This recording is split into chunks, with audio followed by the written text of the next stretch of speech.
Thanks for coming tonight, guys. My name's Jung Park. I've known Kevin for about 3 years now, and he has profoundly changed my life. And I'm sure I'm not the only one that feels that way in this room. Otherwise, you wouldn't be here on a Monday night. It is my distinct pleasure to introduce to you Mr. Kevin King. Thank you all for being here this evening. I really appreciate you being here. The concept that I want to talk to you about is called You Inspired. You, as a metaphor, is about the whole person, not the person that shows up for work every day, not the person that's the husband or the wife or the significant other, not the brother, the sister, the child, but the whole you, the part of you that you often fragment on a day-to-day basis when you walk into the world and walk into different situations. So inspired. What is truly the definition of inspired?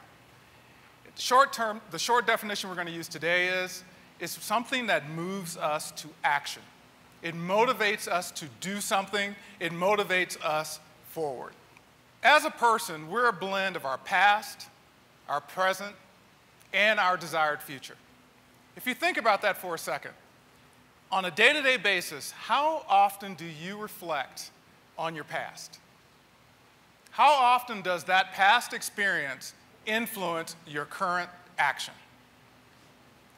So in essence, when we look at our present, who we are today, who we all walked into the room as today, we are part of that past and part of the things that are going on in our lives today.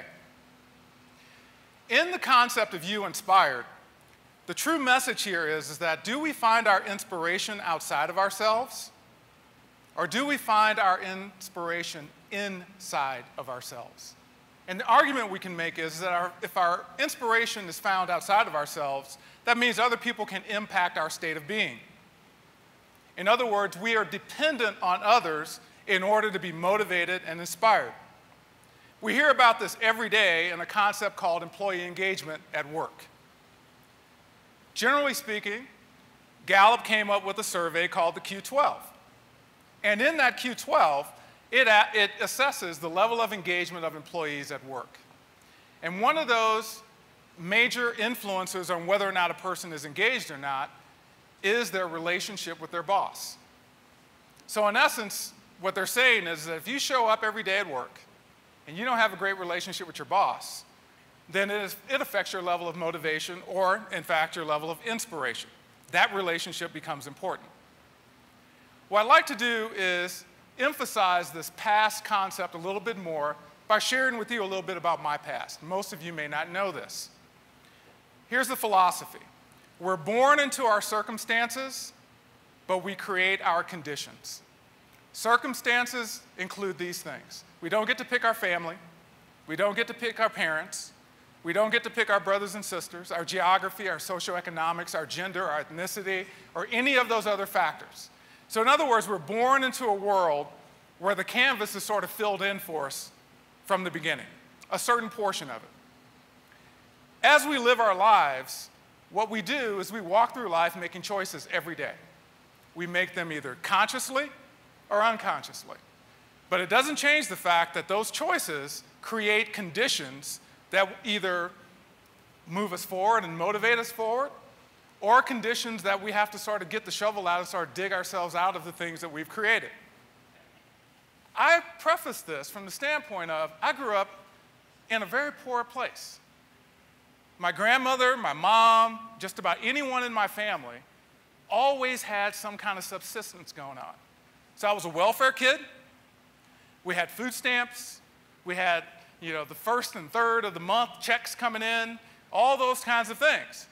But here I am talking to you today.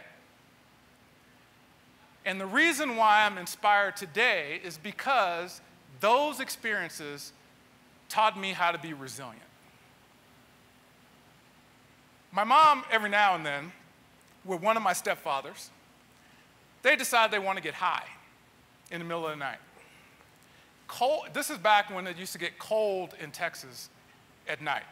Port Arthur's on the Gulf Coast. And so I remember very vividly one night when my mom and my stepfather are driving over to this place, and the guy who used to sell the drugs, his name was Doc. And he ran a local pharmacy. He ended up in jail years later. But I remember freezing in the back seat of this car while my mom and my stepfather went in to get codeine. This is back when you'd get codeine, full-strength codeine, and it was the drug of choice to get high. So 2 drugs that my mom really enjoyed were codeine and marijuana. And every day that I can remember as a child, I remember Proposition 64, meaning it was always some kind of marijuana smell around everything I was ever associated with. And that's the kind of environment I grew up in. So this is how we take our past, and let me tell you a little bit about the present. Don't do drugs, never have done drugs, at all. As a matter of fact, one of the things, if you really want to get me going, is to kind of put me in a situation where people are doing drugs.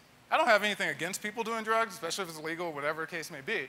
But my point here is that past experience influenced me. The science calls kids that grow up in bad situations that turn out okay, they call them invulnerables. The research today talks about it as being resilient.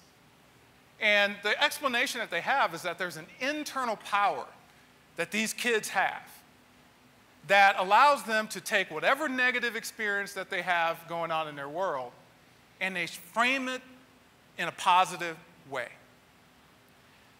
Along the way in my career, I've had an opportunity to travel the world.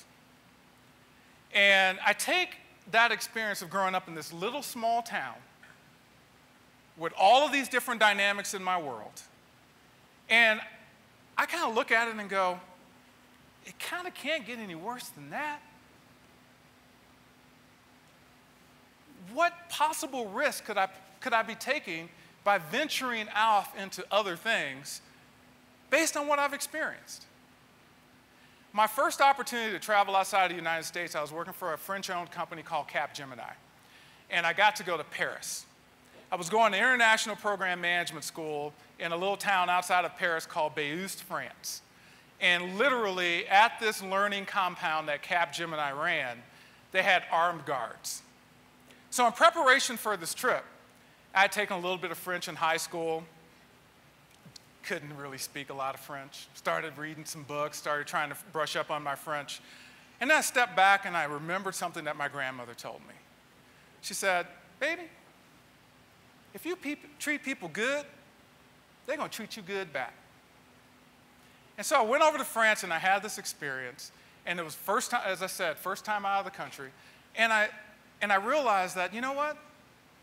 People are sort of just people all over the world.